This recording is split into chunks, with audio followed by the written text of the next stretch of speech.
want to hear what this man is saying because his crash story has changed again. So let's hear it. So guys, you guys probably surprised to see me. I was upset with practice. Saw Clay getting ready. Went to talk to him. He's getting ready for this. I told him I'd do it. So go ahead.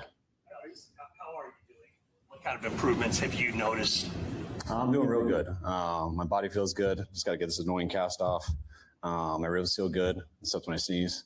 And my head feels so much better. Concussions do linger a little bit. The only things I really deal with now is just headaches and fatigue. But that's why I'm not always exactly on the same routine, but pretty damn close. Stay out there, I think, without shades. Yeah, they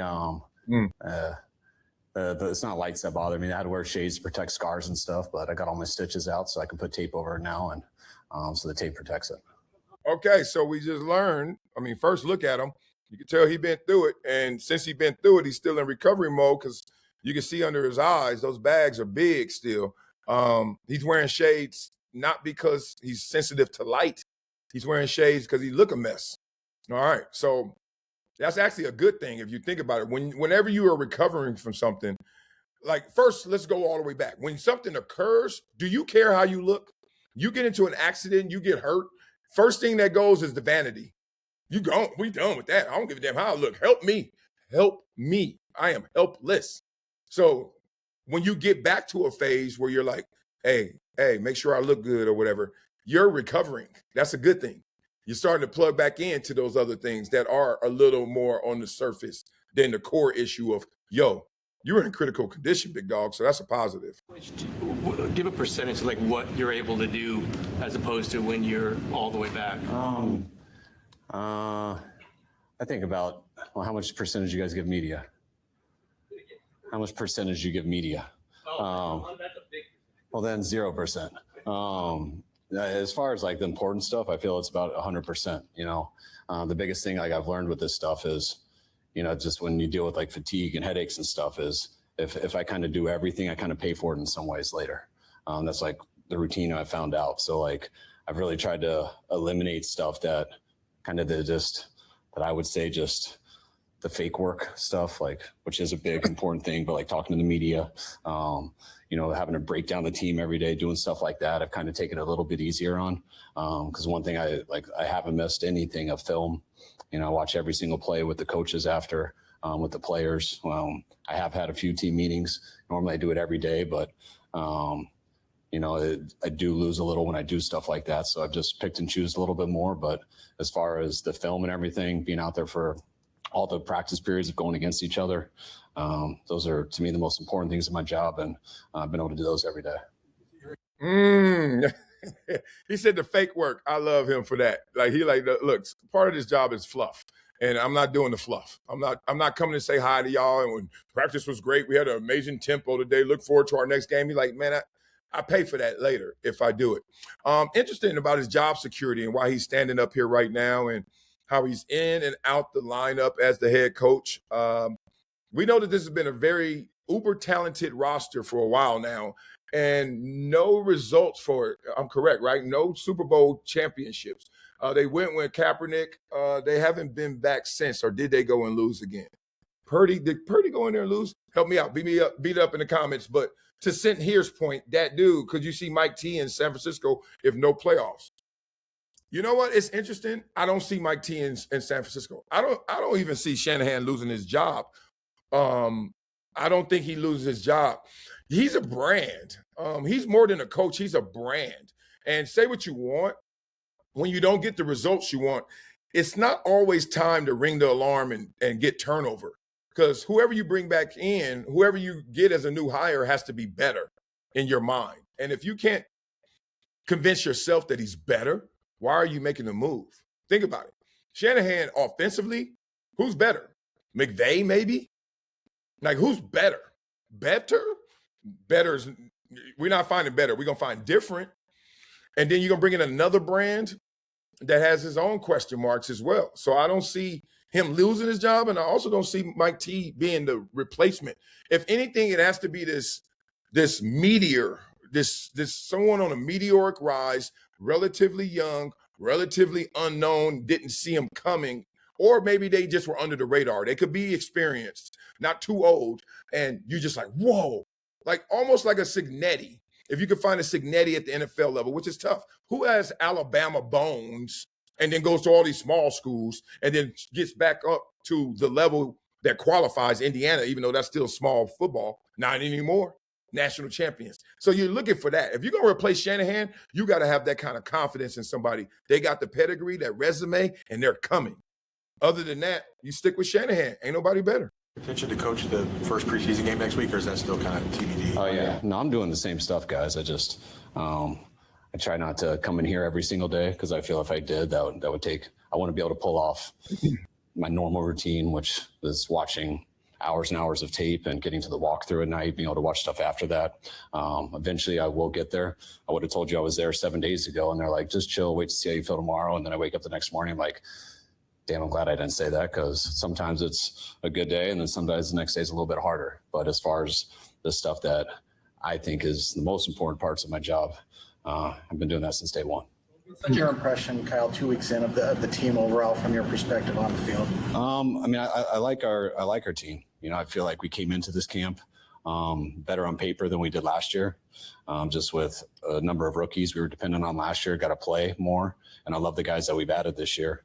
By no means do I, see how we are come week one. We still got a lot of work to do. I mean, some days we take a step forward, the next day we take 2 steps back. But that's training camp. And a number of the guys that we really want to push to work with, those guys aren't always out there. So just find through those things. Okay, now, who gonna be gangster enough to drop them and say, look, dog, that car crash, what happened? You know what I mean? Like we don't ask how you feeling, how you doing, how the team look, and we care about all those answers, but we care way more about something else. Way more about something else. And for those who think this is a non-story, it could be a non-story to you, but it's not a non-story to the NFL. It's not a non-story to the NFL media. Think about it. If you and your boy both do the same thing, but they talk about you and not your boy, how you feel. And it's happened to all of us before. You've been in class before where your homeboy was cheating. And maybe you took a glimpse. Maybe you were cheating too, whatever it is. But then guess who got called to the principal's office? You did. And you thinking to yourself, oh, I'm not a snitch. Oh, I don't want to tell on everybody, but God dog it wasn't just me. And then they come down heavy on you. So they've come down heavy before on many of people in the NFL circle for different reasons. No 2 reasons are the same. No 2 incidents are the same. But they've come down heavy on people before. And now on this one, we try to ignore it. We try to make it go away. We have changed the story, etc. That's a problem. And if you don't think it's a problem, well, maybe you don't know what problems are. Grinder for so long. Is it weird having a bit of an abbreviated schedule for yourself? It is. I mean, I was a little insecure about it at first. I mean, I've been a guy like all of us are that we could be deathly sick and we're still insecure to go home. So that's kind of just how we are. So it was hard on me. But when I saw kind of the results of some of it, it became easier. What people tell you is kind of right. I was like, yeah, all right, I'll be able to tough through that. And you kind of can tough through anything. But then when you pay for it the next day and you're not as good as something else, you start to be like, all right, I didn't have to tough through that because it made me worse the next day. So those are things I've had to learn a little bit to be better at. Practice now from like kind of the deep middle. It's a different perspective. Do you enjoy it? Do you like it? Is there anything that you see in the deep middle next to Lynch that maybe you didn't see when you're up behind the quarterbacks? A little bit. I mean, sometimes it's harder to find the quarterback. Sometimes it's harder to find the running back. They just pop, but you can see the holes and how everything develops. I mean, that's where I watch it throughout games all the time. Wherever I am on the field, I'm always about 30 yards away from the line of scrimmage so I can see it. And so I got to stand on both sides during games. So I'm used to that. I love that perspective, and people got to understand that. So I bring it to you. I bring it home for you. When I was buying season tickets, yes, buying. This is what happens with the LA Chargers. I was like, and I wasn't even mad. I mean, come on, they got to make their money too. They already gave me enough money, so they like, look, can you get some of that back at these season tickets? Just renewed them too. I'm pumped. So we got San Francisco first game, August 20th. Sick with it, right? So I sit in the end zone. And it was funny because people were like, yo, Wiley, like, why you like sitting here? Because it's cheaper to people. So people see the price and they think, oh, it's a worse seat. I'm like, y'all have never been in an NFL film session. Our film sessions, we get the wide and we get the tight. And one of the copies we get to see right from behind, like the quarterback. I'm telling y'all, watch a football game from the end zones. The problem is the depth, obviously, especially when they're way on the other side and about to score. They're on the 1 yard line, you 99 yards away from it, plus the end zone, which is another 20, and then the back part where they selling hot dogs and beers and people just chilling on the field lounge. So you easily 130, 50 yards away. That's the worst experience of it, is when you're that far away. But the best is every play you get to see, literally it's like this. And then the play starts and it goes, like every single time it's like, blah. And it just, every play you can see this guy going in motion, and you're like, yo, the architecture of a football play is second to none. It's like no other sport has it, because these guys are all being schooled, all being schematically trained to do this, and then you got to react off of what they're doing, because what you thought they were going to do, they didn't do it. Oh, it's like, phew. So when he says that, when he's talking about his perspective and how he's looking at it, same way I look at it. So next time you clown somebody in the cheap seats, maybe they're getting a richer view of the game than you are. I know I am. It's like backwards a lot to me when I'm sitting right in the middle there, but I like to be more on the offensive side. That's the perspective I like, and I always like to talk to the quarterbacks and things like that, which you can do more, but it's been good to be able to communicate with Raheem back there and see it from a little different angle. I could ask 2 questions. For starters, how long is the mustache going to be with you? It's day to day. It's probably not going to stick eventually. Too many questions about it. I'll probably get rid of it pretty fast. It's something I always have in the summer. My friends have been trying to challenge me to keep it for like the last 4 years, and I always shave it the first day back. But once they all started joking that it saved my life in the crash, I felt like I owed it a little bit longer. So I'm just going to keep it a little bit longer. Crash. Next question is, I want you to feel comfortable, so I have an injury question. Get you back in your routine. But as far as Bosa, taking off the last few days due to soreness, is there any reason for concern there? No, I mean, I never, he was doing great and then he got sore just going through some of the individuals. So, I mean, you wish that didn't happen.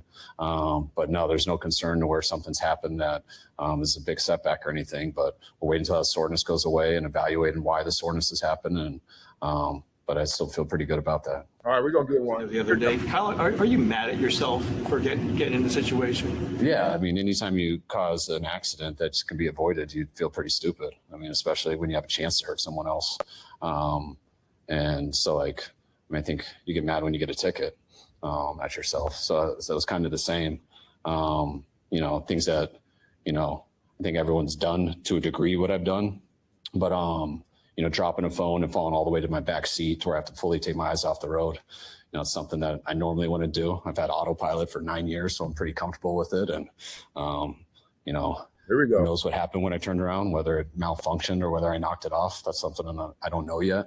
But regardless, it is always your fault, whether you're an autopilot or not. You can't take your eyes off the road. It's a partnership driving. You don't just turn it over to a computer.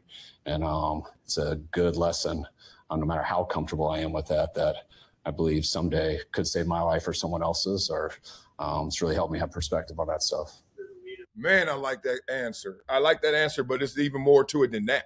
Okay, so obviously, let's just cut through it. He had a Tesla, sounds like it. And then the auto drive feature, basically, if you don't know or don't own a Tesla, you can put it in auto and it'll drive you as long as you're looking at the road, not distracted with your eyes, and if you're touching the wheel. You can let go of the wheel here and there, but it's going to remind you, touch this wheel or we're going to kick you out. You're going to have to drive yourself. Now, there's different levels of that sensitivity. Some people get away with not looking at the road all the time. You can look down at your steering wheel. You can put your phone on your steering wheel. Let's keep it 100 here. You can do all those things. Sometimes it catches you. Sometimes it doesn't. I know people that put sticky notes on there. Sometimes it doesn't allow them to go in full drive. Sometimes it does. There's a lot of ways this thing goes. But what he said that really hit home with me, because I almost got into a big time accident, is this. Did he disable it, or did it kick him out? Did he turn it off, or did it turn itself off? Why does that matter? Let me tell you in story form first.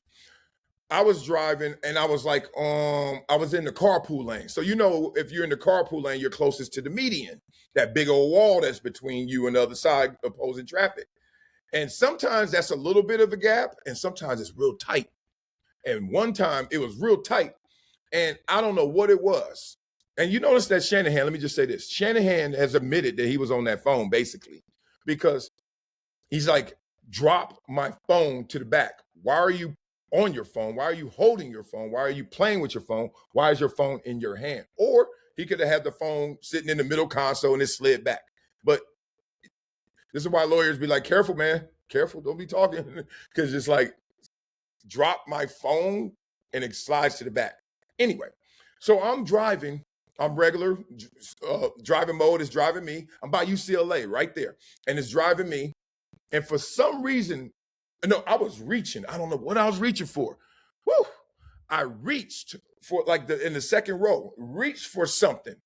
I don't know what it was. Maybe some snacks, my big ass. And so I reached for it. And when I reached, my left leg touched the steering wheel. Everybody who has a self-driving, or at least a Tesla, knows you touch that steering wheel, you hear a doo-doo. And then it's just, the steering wheel was super tight. And then you touch it, it goes doo-doo. And it just, whatever the roll is doing now, or you doing, because you're supposed to be driving. And I remember I did it and I was bumping, my sounds was up. I'm blasting something, probably some dog pound, playing dog pound real loud. And I reach and it, boom, I didn't hear it disengage. I didn't feel my leg touch it. But while I'm here and I'm like, come back, all of a sudden the car's like, and about to hit this median, y'all. I mean, about to destroy this median. I'm like, ah! And then I was like, yo, same as Mike Shanahan. Kyle Shanahan. I'm sitting there like, I ain't get into an accident, thank God. But I was like, I was like, what happened to self-driving? And then it took me, I'm not lying, it took me days, if not weeks, to finally figure out, because I probably did it again. Oh, I did that. I disengaged that. Because you can't touch it. If you touch it hard, it goes that way. So I feel his answer there. I feel his answer. He doesn't know. Maybe because he's concussed mentally, still in the fog, all that kind of stuff. So I'm giving him a pass on that. But we still got more to hear. This team, obviously, you're asking your players and your coaches to be responsible. Have you had to speak to that at all to them? Like, hey, I learned from what I did, or don't make this mistake, whatever it might be. Yeah, I mean, I didn't sit there and feel like I didn't have a ton of guilt over it or anything. I think the word's an accident, and it truly was that way. But you realize how quick and close that stuff can happen. And, when you're going at 20 miles an hour, you're not really in your autopilot. I honestly have zero worries. I have so much trust in that stuff. And that was a good lesson, that you can't ever have zero worries. But I think it definitely could be an example for a lot of people. Interesting. He's sticking to that 20 miles an hour. So I hope he has that validated somewhere, whether it's Tesla and all of their, their recording devices and their records they keep. They keep a lot. They keep the video of people around your car that walk around it. They say that they keep the driving patterns and records and stuff so they can help with their self-driving technology. So there's a way. I don't know how many resources are being poured into it with interest. It ain't just the money. Are we interested in finding out this result? Sometimes you can pay money and be like, hey, make sure we find out what we want to hear. Sometimes they put money out there to make sure that we find out what we want to hear. Sometimes they put money out there and say, make sure we don't hear anything. Sometimes it happens that way. Depends on who's there, right? So I wonder if he was really going 20 miles an hour and they're self-driving, and did he kick himself out or did it kick him out? All those things are at play right now in his answers. Returning to coaching in games and noise tolerance, will you still be on the sidelines, or is it going to be? Yeah, like I answered all the questions earlier. That was, the first couple of days out of practice, and depending on what side I was standing on, and AC/DC hurt a lot more than some smoother hip hop. All right, let's get up out of here, because y'all scared to ask that man some real questions, except that one dude. All right, love. Let's sum this up. They passed that period, that point where we have that, and it happens in all stories. It has that peak interest where everybody's like, yo. And this story to me is just going to phase out, die out. We're going to see him on the sidelines in the preseason and just be like, you're going to see him in the regular season. You're going to be like, just going to move on. Like everything else, the world keeps spinning. That's why excuses don't help. We got Drew Brees going to talk about that. And him, the moment he realized he needed to stop making excuses, become a Hall of Famer. But that's why you don't make excuses. That's why I'm still doing this show, no matter how many headlines I am. Like, and I appreciate all the support, and I appreciate all the love and concern, and people who believe me and don't believe her and all that. I appreciate it. And also those who do believe her and don't believe me. Thank you. You show me who you are. But I tell you one thing, the world don't give a damn. I'm not even being strong right now. I'm not. I'm going with the flow of the world. The world keeps spinning. This is not my worst. I've been worse. I understand Kyle Shanahan. He's like, yo, I wasn't sitting there with a ton of guilt because I almost died by an accident. And the scariest part is it was an accident. Using his words for him. That's how scary life is. I walk around with the perspective that life can end like that all the time. And I wish I didn't have that perspective. I'm not going to lie. I wish I didn't. But it was forced on me when I was 10 years old. My best friend died. When my best friend died, I realized anybody can die at any single second of the day. All of us can go. And I've seen some people go. I've seen some gang fights turn into shootings. I've been in some events that had shootings, fatalities, stabbings. I've done been shot at before. Like, you know what I mean? Like, so when I deal with something, I don't forget that. And I'm not trying to borrow no production credits to get your sympathy. I'm just going to tell you, I'm going to keep going. When I can't keep going, it's over. 6 million ways to die. I choose one. I'm going to die once. The rest of this is going to build me up until I can't go no more. You got to keep going. And this story is going to die out. There's only one thing that's going to keep this story going because Kyle Shanahan is moving. The world kept spinning. He got to keep winning. There's one thing that's going to keep this going. One thing. Y'all want to guess? Beat it up in the comments. Yep. Elon Musk. If Elon Musk, and you know he got time, if Elon hears Kyle Shanahan kind of, and he didn't say Tesla, so Elon might jump out of this. But if he thinking that is he damaging my brand? Talking about we kicked him out or he don't know. Don't let Elon be like, that vehicle right there. Yeah, I need it. What was it? July 9th? Yeah, July 9th. Yeah. Registered to Kyle Shanahan. Yeah. He over there like Iron Man right here. Kyle Shanahan, Tesla. All right. Track model, July 9th. Speed of light. Fast. It's like walking broke. Driving patterns. Enter. Go to YouTube. Play the video once again of him talking about the crash. Doesn't align with mine. That's all. Other than that, it's dead. It's dead. Story's dead. I'm just telling you though. Funk around and find out. Elon will find out real quick. Elon used to live next to Max Kellerman. Yep. Dog moved in, and then bought the houses next to him, I think 2 more, and said, demo all that. He just knocked everything down. I was like, what? Max house all under construction. I was like, you doing something? He's like, nah, that's Elon. I was like, what is going on? I said, I'm not coming over until y'all get it quiet over here. Real spit.